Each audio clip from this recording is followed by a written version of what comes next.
என் அன்பு குழந்தையே, உனக்கான நல்ல விஷயங்களை செய்து கொடுப்பதற்காகவே உன் தாயானவள் இன்று உன்னை தேடி வந்திருக்கின்றேன். என் தங்க குழந்தையே, இன்று உன்னிடத்தில் ஒரு முக்கியமான எச்சரிக்கை பதிவினை கொண்டு வரவேண்டிய கட்டாயம் இந்த நேரத்தில் வந்துவிட்டது. ஏனென்றால் என் பிள்ளையை சுற்றி ஒரு ஆபத்து நடந்து கொண்டிருக்கும் பொழுது அதனை உடனடியாக என் குழந்தைக்கு தெரிவிக்க வேண்டியது இந்த தாயானவளின் கடமை அல்லவா? நேரம் காலம் பார்த்தும் பார்க்காமல் அம்மா உன்னை தேடி உன்னிடத்தில் வந்து இதை சொல்ல வந்திருக்கின்றேன். உன்னுடைய இல்லத்தை அடிக்கடி ஒருவன் நோட்டமிட்டு சென்று கொண்டிருந்தான் என்று முன்பாகவே உனக்கு எச்சரித்திருந்தேன். ஆனால் இப்பொழுது உன் இல்லத்திற்கு மிகவும் அருகில் இருக்கின்ற ஒருவன் உன்னுடைய இல்லத்தில் ஒரு விஷயத்தை எடுத்துவிட்டு சென்று விட்டான். அவனினுடைய நடவடிக்கைகள் எதுவுமே சரியில்லை. அவன் உன்னிடத்தில் பேசுகின்ற விதமும் சரியில்லை. நீ சுதாரிப்பாக இருக்க வேண்டிய நேரம். அதனால்தான் உன் அம்மா இதனை உன்னிடத்தில் உடனடியாக சொல்லிவிட வேண்டும் என்று நினைத்து வந்துவிட்டேன். என் குழந்தையே, என்ன நடந்தது? இவர் யார்? என்ன செய்கின்றார்? எந்த விஷயத்தை உன் இல்லத்தில் இருந்து எடுத்து சென்றார்? அதனால் உன் வாழ்க்கையில் என்னென்ன பாதிப்புகள் வந்திருக்கின்றது என்பதனையெல்லாம் கட்டாயமாக இன்று உன் தாயானவள் என் மூலமாக நீ தெரிந்து கொள்ள வேண்டிய நேரம் வந்துவிட்டது. உன்னுடைய வாழ்க்கையில் நடந்து கொண்டிருக்கின்ற சில விஷயங்கள் எப்பொழுதுமே உன்னுடைய மனதிற்கு வேதனையை கொடுப்பது போல இருந்தாலும் ஏதாவது ஒரு பிடித்தம் உன்னை வாழ்க்கையில் மீண்டும் வாழ வேண்டும் என்று சொல்கின்றது. ஒருவேளை அது தெய்வத்தின் மீது உனக்கு இருக்கின்ற பிடித்தமாக கூட இருக்கலாம். தெய்வத்தின் மீது உனக்கு இருக்கின்ற நம்பிக்கையாக கூட இருக்கலாம். இந்த நம்பிக்கையை கொண்டு நீ எப்பொழுதும் வாழ வேண்டும் என்று நினைக்கின்றாய் அல்லவா? அது ஒன்றே உன்னை மேலும் மேலும் நல்ல நிலைக்கு அழைத்து கொண்டு வரும். அப்படி இருக்கின்ற இந்த வாழ்க்கையில் இன்று உன் தாயானவள் நான் உனக்கு சொல்கின்ற இந்த விஷயங்கள் எல்லாமும் உன்னுடைய வாழ்க்கையில் அப்படியே நடந்து கொண்டிருக்கின்றது. இது உனக்கு பிரச்சனைகள் என்று நான் சொல்ல வரவில்லை. ஆனால் உனக்கு நடக்கின்ற இந்த விஷயம் கூட நீ தெரியாமல் இருக்கின்றாய் என்பதுதான் உன் அம்மாவினுடைய ஆதங்கம். என் பிள்ளையே, எல்லோரையுமே கண்மூடித்தனமாக நம்பிவிடக் கூடாது. ஒருவர் நல்லபடியாக சிரித்து சிரித்து பேசுகின்றார் என்பதற்காக அவர்கள் செய்கின்ற விஷயங்களையெல்லாம் நாம் அப்படியே நம்பிவிடக்கூடாது. அதிகமாக சிரித்து பேசுகின்றவர்கள் எல்லா நிலையிலும் உனக்கு ஆதரவாக இருப்பது போல நின்று கொண்டிருப்பவர்களை எல்லாம் எப்பொழுதுமே நீ நம்பிவிடாதே. ஏன் தெரியுமா? இக்கட்டான நிலை வரும்பொழுது, உண்மையாகவே உனக்கு பிரச்சனைகள் வரும்பொழுது, இவர்கள் உன்னை உதறிவிட்டு செல்லும் பொழுதுதான் இவர்களினுடைய உண்மையான மனது என்னவென்று உனக்கு புரிய வரும். அதனால் இக்கட்டான சூழ்நிலை வரும் வரை நீ காத்து கொண்டிருக்க வேண்டிய அவசியமில்லை. உன்னுடைய வாழ்க்கையில் என்ன நடக்கின்றது என்பதனை நீ சற்று பொறுத்திருந்து பார்த்துவிட்டாலே போதும். உன்னை தேடி வந்து இவர்கள் உனக்கு கொடுக்கின்ற அத்தனை துன்பங்களையும் உன்னால் நிச்சயமாக புரிந்து கொள்ள முடியும். என் பிள்ளையே, எப்பொழுதும் நாம் நல்ல நிலையில் இருக்கும் பொழுது நம்மோடு இருந்து உதவி செய்பவர்களை விட நீ கஷ்டத்தில் இருக்கும் பொழுது யார் உனக்கு உதவி செய்கின்றார்கள் என்பதனை பொறுத்து பார்த்தால் மட்டும்தான் ஒருவரினுடைய உண்மையான மனது என்னவென்று உன்னால் புரிந்து கொள்ள முடியும். இது போன்றவர்கள் உன்னுடைய வாழ்க்கையில் வந்து வந்து சென்று கொண்டுதான் இருப்பார்கள். இவர்கள் உனக்கு துன்பங்களை கொடுக்கத்தான் செய்வார்கள். ஆனாலும் என் குழந்தையே, இவர்களை நம்பி நீ ஒரு பொழுதும் ஏமாந்து விடாதே என்றுதான் உன் அம்மா நான் உனக்கு சொல்லி கொண்டிருக்கின்றேன்.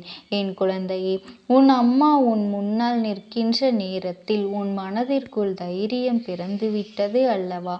அப்படியானால் அதே தைரியத்தோடு உன் தாயானவள் சொல்கின்ற வார்த்தைகளை நீ முழுமையாக கேள். என் பிள்ளையே, உன்னுடைய இல்லத்திற்கு அருகில் இருக்கின்ற ஒருவர் இந்த ஆண் உன் இல்லத்தை சில காலமாக நோட்டமிட்டு கொண்டுதான் இருக்கின்றார். உன் இல்லத்தில் என்ன நடந்தாலும் உடனடியாக அதனை வந்துவிடுகின்றார். என்ன ஏது என்று கேள்வி மேல் கேள்வி கேட்டு துளைத்தெடுக்கின்றார். அவருக்கு உன் இல்லத்தில் இருக்கின்ற சந்தோஷம் இருக்கக்கூடாது. உன் இல்லத்தில் கண்ணீர் மட்டும்தான் இங்கு நிரந்தரமாக இருக்க வேண்டும் என்பது எண்ணம். அதற்கு என்னவெல்லாம் செய்ய வேண்டும், எப்படியெல்லாம் செய்ய வேண்டும் என்று பல நாட்களாகவே சிந்தித்து சிந்தித்து உன் இல்லத்திலிருந்து ஒரு பொருளை அவர் எடுத்து சென்று விட்டார். என் குழந்தையே, எவ்வளவுதான் பிரச்சனைகள் இருந்தாலும், எவ்வளவுதான் சோதனைகள் உன்னுடைய குடும்பத்தில் இருந்தாலும், உன் இல்லத்தில் இருப்பவர்கள் யாருக்காவது ஒரு கஷ்டம் என்று ஒன்று வந்தால் எல்லோருமே ஒன்று சேர்ந்து அந்த பிரச்சனைகளை தீர்த்து வைப்பீர்கள். அதுதான் உங்களுக்குள் இருக்கின்ற மிகப்பெரிய ஒற்றுமை. அது மட்டும் அல்லாமல் இத்தனை நாளும் உங்களை அடுத்தடுத்த கட்டத்தை நோக்கி வாழ வைத்து கொண்டிருக்கின்ற ஒரு மிகப்பெரிய நம்பிக்கை. என்ன நடந்தாலும் நமக்கு நல்ல வாய்ப்பு கிடைத்தால் நாம் அதனை பயன்படுத்தி கொள்வோம். நாம் நமக்குள் 1000 தான் அடித்து கொண்டாலும் பிடித்து கொண்டாலும் மற்றவர்கள் முன்னிலையில் யாரும் யாரையும் விட்டு கொடுத்து விடமாட்டோம் என்கின்ற எண்ணம், அந்த ஒரு விஷயம்தான், அந்த ஒரு நம்பிக்கை தான் உங்கள் வாழ்க்கையை இத்தனை காலமும் நகர்த்தி வந்து கொண்டிருக்கின்றது. ஆனால் அருகில் இருக்கின்ற இவனுக்கு அது அத்தனை பொறாமை எண்ணங்களை கொடுக்கின்றது.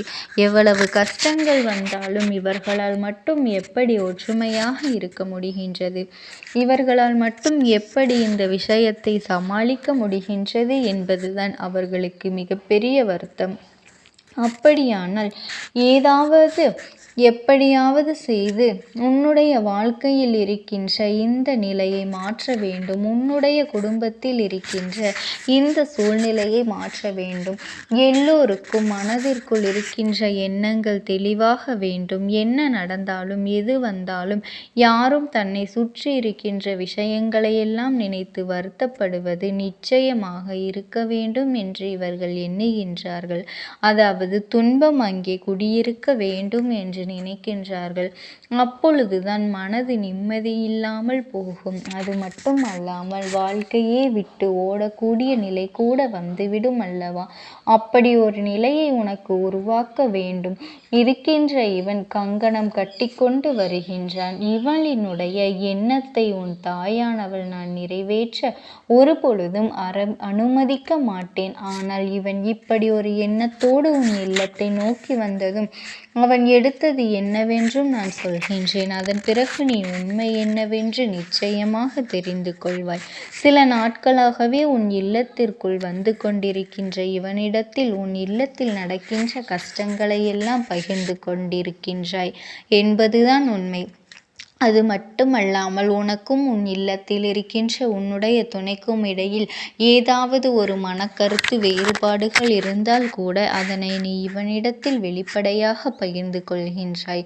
இந்த நேரத்தில் நமக்கு ஒரு ஆறுதல் கிடைத்தால் போதுமே என்கின்ற மனநிலையில் நீ இருந்ததனாலேயே என்னவோ இவர்களிடத்தில் இருந்து ஒரு ஆறுதலை தேடி உன்னுடைய வாழ்க்கையின் சந்தோஷத்தை மீட்டெடுக்க வேண்டும் என்று நினைத்து நீ அவர்களிடத்தில் எல்லா விஷயங்களையும் பகிர்ந்து கொண்டாய். ஆனால் அவர்கள் அதற்கு உனக்கு கொடுத்த பதில் என்ன தெரியுமா? இப்படி ஒரு வாழ்க்கையை எதற்காக வாழ்ந்து கொண்டிருக்கின்றாய்? இதிலிருந்து வெளிவருவதற்கு ஏதாவது ஒரு முயற்சிகள் செய்ய வேண்டியது தானே. நிச்சயமாக நல்ல வழி பிறக்குமே என்று சொல்லி ஒரு குடும்பத்தை எப்படி பிரிக்க வேண்டுமே அந்த அளவிற்கு வேலைகளை செய்து கொண்டிருக்கின்றார்கள்.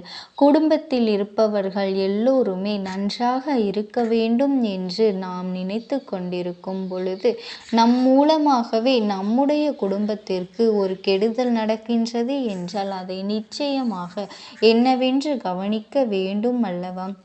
சர்வசாதாரணமான விஷயம் அல்ல. அவ்வளவு எளிதில் நடக்கக்கூடிய விஷயம் அல்ல. உன் வாழ்க்கையில் நடந்து கொண்டிருக்கின்ற ரகசியம். என் பிள்ளையே, உன் துணையிடத்திலும் சரி, உன் குடும்பத்தில் இருக்கின்றவர்கள் யாரை பற்றி என்ன பேசினாலும் சரி, அதை அவர்களிடத்தில் அப்படியே நீ சொல்லிக் கொண்டிருக்கின்றார்கள். அவர்களிடத்தில் அதை சொல்வதோடு மட்டுமல்லாமல் சொல்லாத சில வார்த்தைகளையும் சொல்லி உன்னுடைய குடும்பத்தில் பிரச்சனைகளை உருவாக்க இவர்கள் தயாராகி விட்டார்கள். மேலும் உன் குடும்பத்திற்கு கஷ்டங்கள் வர வேண்டும் என்று அவர்கள் நினைக்கின்றார்கள். அதனால் அவர்கள் உன்னுடைய குடும்பத்தில் இருந்து எடுத்து சென்றது நேர்மறையான சிந்தனைகளை. அதாவது, என் குழந்தையே, பிரச்சனைகள் என்னவானாலும் மீண்டும் சேர்ந்து கொள்ளக்கூடிய ஒரு வலிமை உன் குடும்பத்திற்கு இருந்தது. ஒருவருக்கொருவர் பிரச்சனை என்ற ஒன்று வரும்பொழுது ஒருவருக்கொருவர் அதனை விட்டு கொடுத்து அவர்களுக்கு உதவிக்கரம் நீட்டியது எல்லாம் இனி நடக்கக்கூடாது என்பதற்காக இந்த ஒரு விஷயத்தை, இந்த ஒரு நேர்மறையான எண்ணத்தை உன் குடும்பத்திலிருந்து அவர்கள் எடுத்து சென்று விட்டார்கள். அதனால் என் தங்க குழந்தையை, இனிமேலாவது இந்த விஷயத்தில் எல்லாம் நீ கவனமாக இருக்க வேண்டும். நீ எதை நினைத்தும் கவலை கொள்ளாதே. இந்த தாயானவளினுடைய அன்பும் ஆசீர்வாதங்களும் என் செல்ல குழந்தைக்கு என்றென்றைக்கும் முழுமையாக கிடைத்து கொண்டே இருக்கும். உனக்கு எப்பேற்பட்ட இக்கட்டான சூழ்நிலைகள் வந்தாலும் என் நாமத்தை மட்டும் நீ மனதார உச்சரித்து கொண்டே இரு. ஓம் சக்தி, ஓம் ஆதிபரா சக்தி. போன ஒருவரினுடைய ஆத்மாவானது சில நாட்களாகவே உன் இல்லத்தை சுற்றி சுற்றி வருகின்றது. இந்த அம்மா அதனை கண்டுவிட்ட பிறகு, எதற்கு இங்கே சுற்றி கொண்டிருக்கின்றாய்? நீ இருக்க வேண்டிய இடத்தில்தானே இருக்க வேண்டும். என் பிள்ளையின் வீட்டில் உனக்கு என்ன வேலை என்று கேட்ட பொழுதுதான் அந்த ஆத்மா என்னிடத்தில் சொன்ன விஷயம், எனக்கும் என்னிடத்தில் இருக்க வேண்டும் என்றுதான் ஆசையாக இருக்கின்றது. ஆனால் சில விஷயங்கள் என்னை அங்கே செல்ல விடாமல் தடுத்து கொண்டு இருக்கின்றது. எனக்கு என்னுடைய குடும்பத்தில் இருக்கின்றவர்களிடம் பேசியாக வேண்டும். என் மனதில் தோன்றுகின்ற சில விஷயங்களை அவர்களிடத்தில் சொல்லிவிட்டால் நான் மனநிறைவோடு இங்கிருந்து சென்று விடுவேன். சில விஷயங்களை நான் அவர்களோடு பகிர்ந்து கொள்ளாமல் விட்டுவிட்டேன்.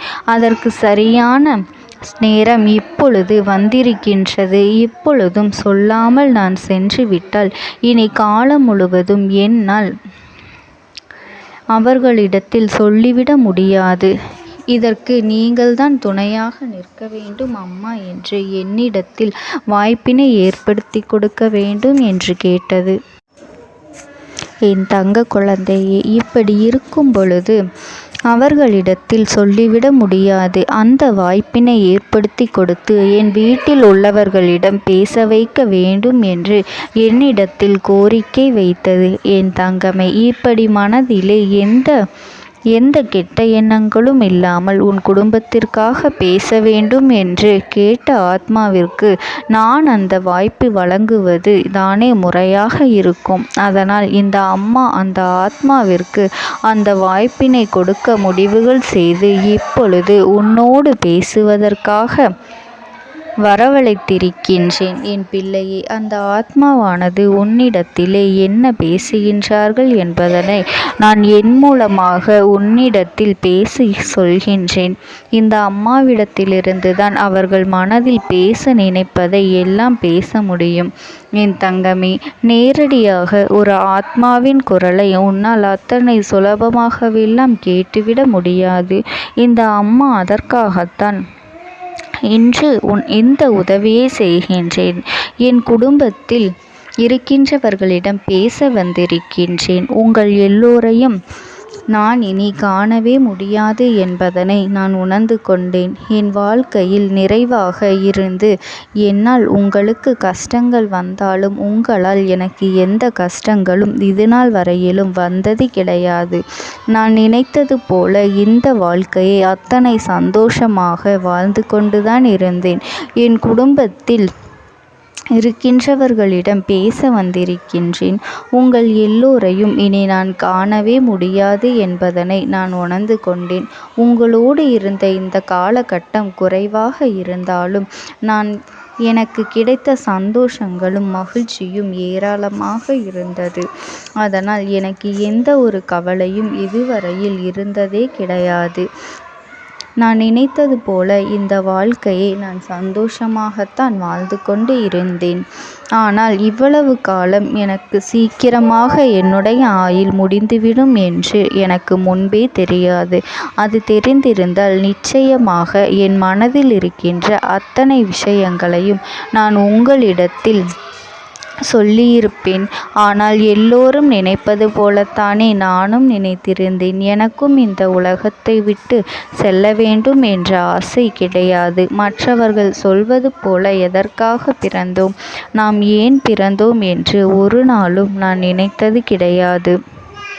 வாழ வேண்டும் என்றுதான் ஆசைப்பட்டேன். என்னுடைய ஆசைகள் எல்லாம் நிராசையாகும்படி இந்த உலகத்தில் விட்டு செல்ல வேண்டிய காலகட்டம் கட்டாயம் வந்துவிட்டது. என்னுடைய கடமை இங்கே சரியாக முடிவதற்கு வந்துவிட்டது. இன்று நான் உங்களோடு பேச வந்ததற்கு முக்கியமான காரணம், சில விஷயங்களை எல்லாம் உங்களோடு சொல்லாமல் விட்டுவிட்டேன். எப்படி நடக்கும் என்று தெரியாமல் நான் சில விஷயங்களை செய்தும் முடித்துவிட்டேன். அதற்காக உங்களிடத்தில் நான் மன்னிப்பு கேட்டுக்கொள்கின்றேன். இதை உங்களிடத்தில் பகிர்ந்து கொள்ள வேண்டும் என்றுதான் இன்று நான் வந்திருக்கின்றேன். உங்களை நான் மனதார வணங்குகின்றேன். இந்த வாய்ப்பினை நான் சரியாக பயன்படுத்தி கொள்ள விரும்புகின்றேன். அதனால்தான் என் மனதில் இருக்கின்ற விஷயங்கள் எல்லாம் நான் சொல்லிவிடுகின்றேன். சிறிது நேரம் அமைதியாக அமர்ந்து என்னுடைய வார்த்தைகளை கேட்டாலே போதும். என்னுடைய அன்பினை புரிந்து கொண்டு அதுவே எனக்கு போதும். நான் நிச்சயமாக இங்கிருந்து நல்லபடியாக சென்று விடுவேன். இன்று உங்களோடு பேச வந்ததற்கு ஒரு முக்கியமான காரணம், நான் சில விஷயங்களை சொல்லாமல் விட்டுவிட்டேன். இப்படி நடக்கும் என்று எனக்கு ஒரு நாளும் தெரியாமல் சில விஷயங்களை செய்துவிட்டேன். அதை உங்களிடத்தில் பகிர்ந்து கொள்ளத்தான் வந்திருக்கின்றேன். என் மனதில் நினைக்கின்ற விஷயம் என்ன தெரியுமா? நான் உங்களை நன்றாக பார்த்து கொள்ள வேண்டும். உங்களின் ஆசைகளை எல்லாம் நிறைவேற்றி கொடுக்க வேண்டும். உங்கள் வாழ்க்கையில் நடத்தி கொடுக்க முடியாமல் போனாலும் இனிமேல் அதையெல்லாம் நடத்தி கொடுக்க வேண்டும் என்று ஆசைப்பட்டு என்னால் ஆன முயற்சிகளை எல்லாமே செய்து கொண்டிருந்தேன். ஆனால் முழுமையான பலன்களை கொடுப்பதற்கு முன்பாகவே இது போன்று நடந்துவிட்டது. அதனால் நான் ஏதேனும் குற்றம் குறைகள் செய்திருந்தாலும், ஏதேனும் உங்களுக்கு மனதிற்குள் கஷ்டத்தை தந்திருந்தாலும் என்னை மன்னித்து விடுங்கள். நான் எப்பொழுதும் உங்கள் மீது உண்மையான அன்பினைத்தான் வைத்து கொண்டிருக்கின்றேன். நான் ஒரு நாளும் மனதில் ஒன்றும் வெளியில் ஒன்றுமாக ஒரு நாளும் நான் நடந்து கொண்டது இல்லை. அதனால் என்னவோ என்னுடைய குணங்கள் சிலருக்கு இங்கே பிடிப்பதே இல்லை. எதுவாக இருந்தாலும் என்னோடு இருக்கின்ற என் குடும்பத்திற்கு தெரியும் அல்லவா நான் யார், என்னுடைய அன்பு எப்படிப்பட்டது என்று. அதனால் என்னுடைய அன்பினை முழுமையாக உணர்ந்து கொள்ள வேண்டும் என்று அதனை இங்கிருந்து ஏற்றுக்கொள்ளவே முடியாத ஒரு விஷயமாகத்தான் இருந்தது.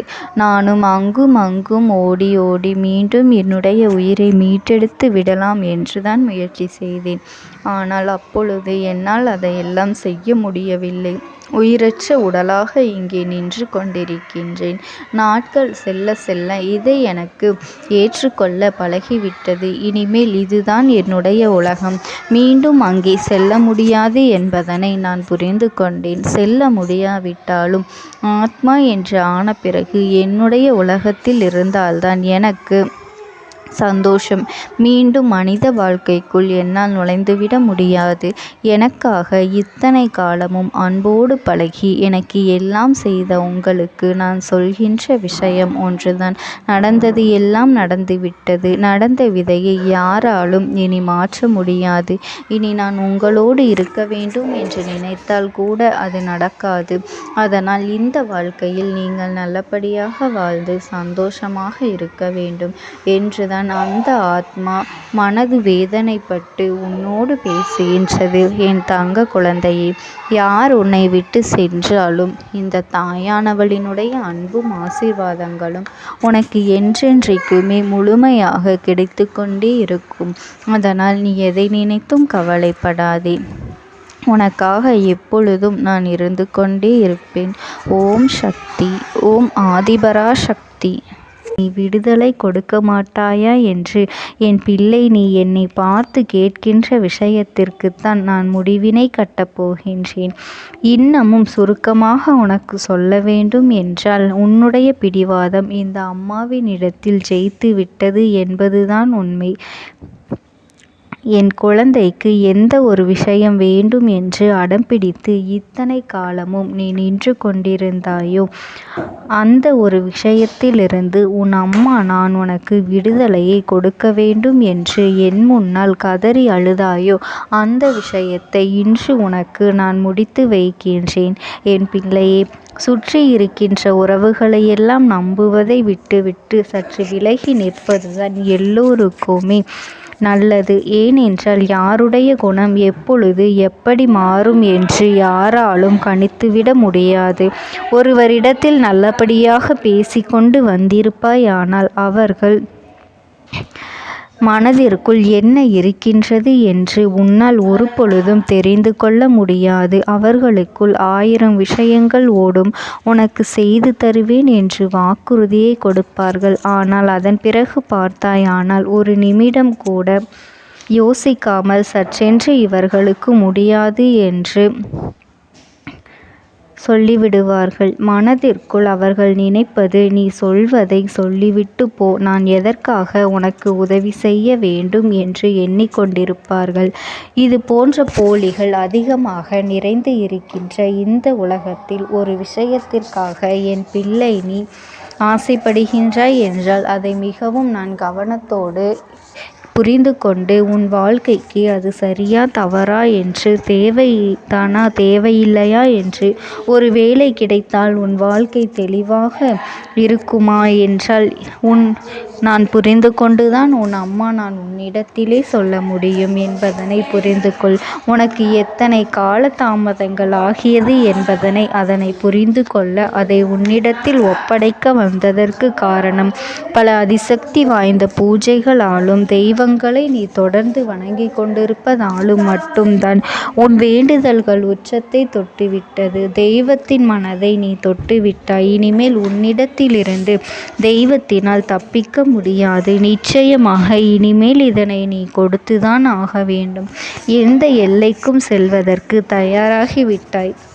கடவுளுக்கு என்னென்ன செய்ய வேண்டுமோ அதையெல்லாம் என் பிள்ளை மனதார செய்து விட்டாய். உன்னுடைய அன்பிற்கு இந்த அம்மா நான் 5வது நாள் உன் வாழ்க்கையில் மிகப்பெரிய பிரச்சனையை தீர்த்து கொடுக்கின்றேன். அம்மாவினை நம்பினால் உனக்கு சத்தியம். என்னை நீ நம்பவில்லை என்றால் இந்த அம்மாவினால் நிச்சயமாக எந்த விஷயத்திலும் இதற்கு பொறுப்பாக முடியாது. உனக்கு நடப்பதை கூட நீ உணராமல் இருந்துவிட்டு நிச்சயமாக உன்னுடைய மனநிலையில் தான் மாற்றங்களை கொண்டு வர வேண்டும். இதனை புரிந்து கொள். ஒரு முறை அல்ல, பல முறை இதை நான் சொல்லியிருக்கின்றேன். வாழ்க்கையில் தெய்வத்தினுடைய சக்தி வந்துவிட்டது என்றால் உனக்கு பல நல்ல விஷயங்கள் செய்வதற்கு முயற்சிகளையும் செய்து கொடுத்தது.